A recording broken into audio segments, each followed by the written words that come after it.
Assalamualaikum warahmatullahi wabarakatuh. Innalillahi wa innalillahi rajiun.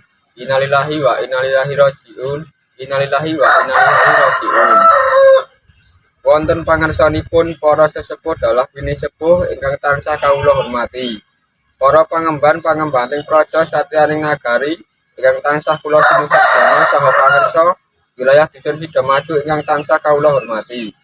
Khususipun kunjuk dhateng ngarsa Gusti Allah ingkang sampun paring kasarasan saha karimatan dumateng kula lan panjenengan sedaya.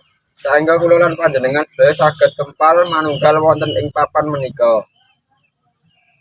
Para bapak ibu maujiyah maujiin ingkang minulya, keparengga minangkani pamundhuting kaluwarga panandhang musibah, kinten ngaturaken reremanting acara pamanting layat ing karenggan manika. Rene handhuka pitiwanci tumuntun badhe kula ngaturaken menggah laksaniting acara pakurmatan layon. Tunggal acara ingkang sepisan inggih manika pambuka.